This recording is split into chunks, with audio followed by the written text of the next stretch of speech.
In this tutorial, I'm going to teach you how to add a texture to an image in Photoshop. This is a very basic tutorial. You definitely don't have to be any kind of Photoshop expert to follow along, but here are the materials you will need to complete it. People add textures to their photos to achieve so many different types of effects, whether it be something like making an image appear more rustic or adding a texture just to enhance the photo. I mean, really, there's just so much you can do with textures.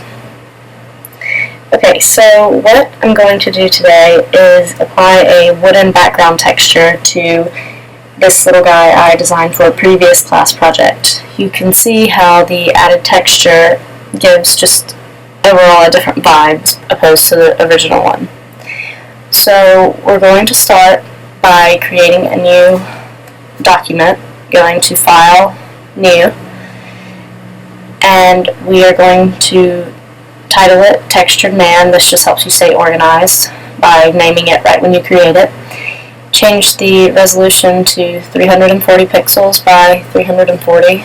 Sorry, that's not the resolution. The resolution is 300. The artboard is 340 by 340. And then click OK. And now we're going to open all of the images that we need by going to File, Open, and open the background texture. And then File, Open again to open the man.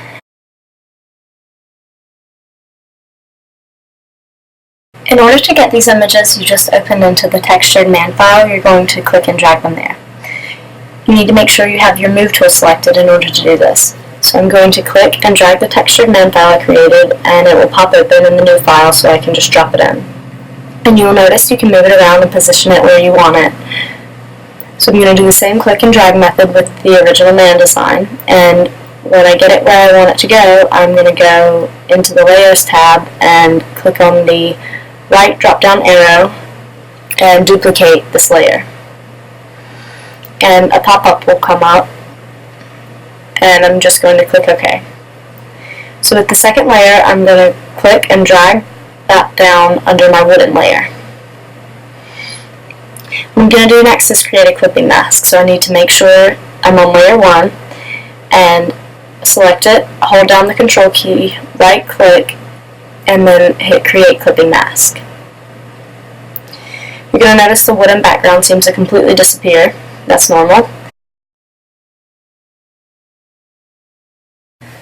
So that I can see the wooden effect, I'm going to change my layer blend mode from normal to vivid light. And then to get my colors back to normal, I'm going to select the wooden texture layer, hit Command A to select everything in the layer's content, and then hit Command U to bring up the hue and saturation settings.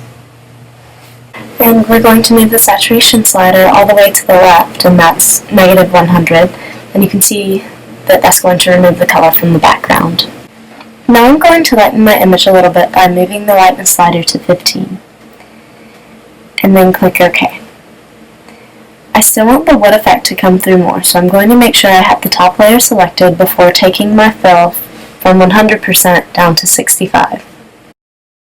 And you can see the wooden texture come through more. The last thing I'm going to do is double click inside of the top layer selection to bring up the layer style menu. I'm going to check the bevel and emboss box and add an outer bevel to a smooth chisel technique, and then click OK. This just adds some effect to the finalized image. I originally created the man for a music festival logo, and I really think that this textured effect is more suited for a music festival logo. It adds more of a beachy vibe. So hopefully this video was helpful. I included the URL to the website with the written instructions that I kind of base this video off of, but thank you for watching.